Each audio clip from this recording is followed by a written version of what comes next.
हमारा टॉपिक चल रहा था ज्योमेट्री। और ज्योमेट्री में हमने लास्ट पॉइंट में बात की थी अंत्य केंद्र और परिकेंद्र की।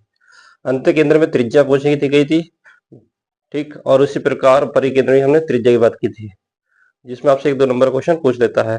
उससे आगे आज चलेंगे। पहले पॉइंट की बात करेंगे आप केंद्रक की। कोई भी त्रिभुज आपके पास होगा, सपोज कीजिए एबीसी एक त्रिभुज है, ठीक। और त्रिभुज का केंद्रक हम कैसे निकालेंगे? जो आपका त्रिभुज एबीसी है, इसके तीन शीर्ष, इसकी तीन माध्यिका खींचेंगे। इसकी माध्यिका हो गई पहले नंबर की, दूसरी और तीसरी। इसकी तीन माध्यिका हो गई एडी, बीई और सीएफ। अब इसमें आपसे क्या क्वेश्चन पूछ सकता है, या आपको क्या पता होना चाहिए? जो इसकी माध्यिकाएं होंगी, जिस बिंदु पर ये काटती होंगी, वो कहलाता है इसका केंद्रक, ठीक। और जहां ये माध्यिका जब एक दूसरे को काटती होंगी, तो ये माध्यिकाएं एक दूसरे को 2:1 के अनुपात में बढ़ती होंगी, ठीक। तो यहां से क्या पॉइंट निकल के आता है? जो माध्यिका का रेशियो होगा AO upon OD is equal to होगा BO upon OE is equal to होगा CO अपॉन OF। जो रेशियो होगा वो 2:1 का होगा। ये हमेशा याद रखना। ये केंद्रक वाले पॉइंट की बात है। जब माध्यिकाएं एक दूसरे किसी और पॉइंट पर काटती होंगी, तो अनुपात 2:1 के अनुपात में बढ़ती होंगी। इसी में नेक्स्ट पॉइंट की बात करें, त्रिभुज में नेक्स्ट पॉइंट बनता है लंब केंद्र का। लंब केंद्र, ठीक। कोई भी त्रिभुज आपके पास है, एबीसी मैंने एक त्रिभुज मान लिया, ए बी सी। इससे शीर्ष से सामने वाली भुजा पर लंब डालते हैं। पहला लंब डाला आपने एडी, इसी प्रकार दूसरा लंब डाला बीई, तीसरा लंब डाला सीएफ। ये लंब जिस पॉइंट पर, जिस बिंदु पर काटते हैं, वो कहलाता है इसका लंब केंद्र। और इसमें आपसे क्या क्वेश्चन मालूम कर सकता है? जैसे इस पॉइंट को हम ओ मान लें, तो आपसे क्वेश्चन में क्या पूछेगा? एंगल BOC का मान पूछ सकता है कि एंगल BOC कितना होगा। तो 180 माइनस, अगर ये आपको एंगल निकालना है, तो 180 माइनस ऊपर का एंगल ए हो जाएगा। इसी प्रकार COA की बात करें, angle COA is equal to होगा 180 माइनस COA के सामने ऊपर कौन सा है? Angle B। तथा एंगल AOB की बात करें, AOB is equal to 180 minus होगा एंगल C। तीनों पॉइंट आपको ये ध्यान रखने हैं लंब केंद्र के लिए, जिसमें से एक नंबर का क्वेश्चन आपसे मालूम करा जा सकता है। इससे आगे चलेंगे त्रिभुज की सर्वांग समता के नियम पर, या समरूप त्रिभुज होने पर। त्रिभुज समरूप कब होते हैं? मान लीजिए आपके पास दो त्रिभुज हैं, एक ABC, ABC, दूसरा त्रिभुज आपके सामने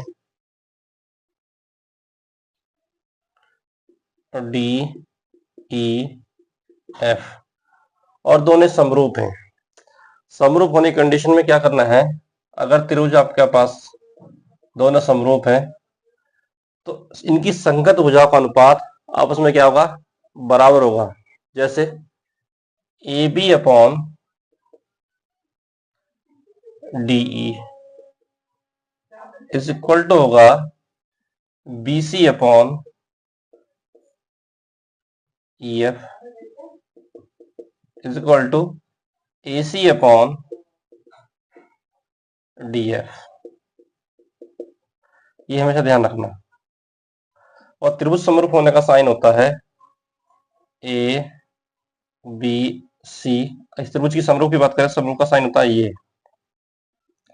त्रिभुज DEF। ठीक, तो इनका अनुपात क्या होगा आपस में? बराबर होगा। अगर दो समरूप त्रिभुजों में हम उनके क्षेत्रफल के अनुपात की बात करें, दूसरे पॉइंट में बात करते हैं इनके क्षेत्रफल के अनुपात की, तो त्रिभुज ABC का क्षेत्रफल अपॉन त्रिभुज DEF का क्षेत्रफल, DEF का क्षेत्रफल इज इक्वल टू होगा AB अपॉन DE पूरे का होल स्क्वायर, या BC अपॉन EF का square is equal to AC upon DF का स्क्वायर। ठीक, ये तीनों मान आपस में स्क्वायर में बराबर होंगे। पहला पॉइंट तो हुआ ये। आगे देखें, यदि हम इन्हीं त्रिभुजों में इनके शीर्ष से लंब डाल दें AM, दूसरे में लंब डाल दें DN, ठीक, तो इनका रेशियो क्या बन जाएगा? इनका रेशियो बनेगा त्रिभुज ABC का क्षेत्रफल अपॉन त्रिभुज DEF का क्षेत्रफल इज इक्वल टू होगा, लंब क्या है? AM का स्क्वायर अपॉन में DEF की बात करें तो इसमें लंब क्या होगा?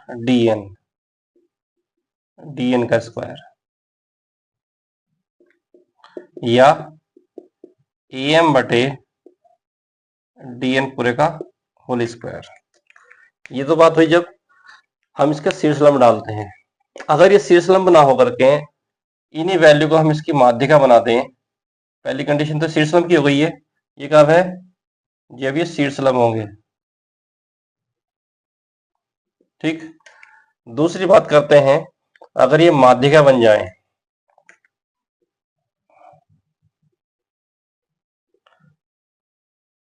माध्यिका क्या होगी? सामने वाली भुजा को दो बराबर भागों में बांट देगी। तब क्या कंडीशन होगी? तो फोर्थ कंडीशन बनती है क्या? त्रिभुज ABC का क्षेत्रफल अपॉन त्रिभुज DEF का क्षेत्रफल इज इक्वल टू पहले त्रिभुज की माध्यिका AM बटे दूसरे त्रिभुज की माध्यिका DN। ये संगत भुजाओं की माध्यिका, ध्यान देना, पूरे का होल स्क्वायर। ठीक, तो तीसरी कंडीशन बन गई आपके सामने ये। यदि आपके सामने आगे कह दे, आपकी बारी माध्यिका ना कहे, और माध्यिका ना कहे तो क्या कहेगा? ये समद्विभाजक कोणों का है। AM समद्विभाजक है BAC का, और DN है EDF का।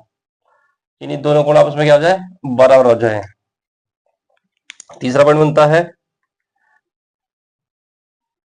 जब कोण का समद्विभाजक दिया हो, समद्विभाजक हो। ठीक, तो क्या कंडीशन बनेगी?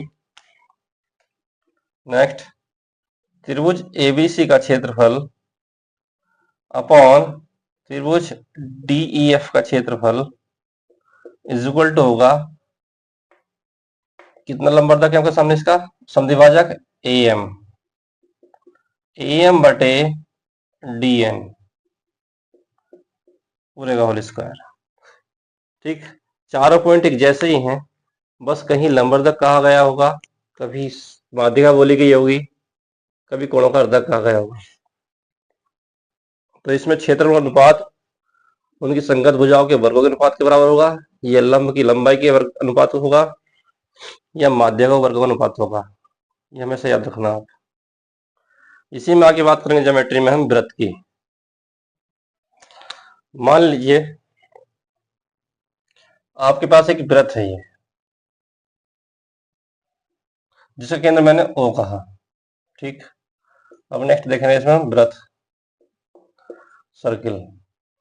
वृत्त का केंद्र क्या है? O है। इस वृत्त के अगर मैं केंद्र को परिधि से टच कर दूं तो बन जाती है क्या? त्रिज्या, जिसे हम शो करेंगे स्मॉल r से, और ये बन जाती है इसकी परिधि। परिधि की लंबाई होती है 2πr।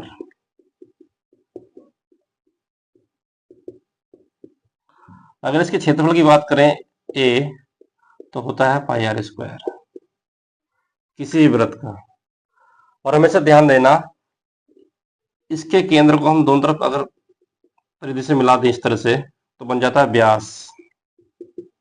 व्यास क्या होता है? त्रिज्या का दुगुना होता है, त्रिज्या।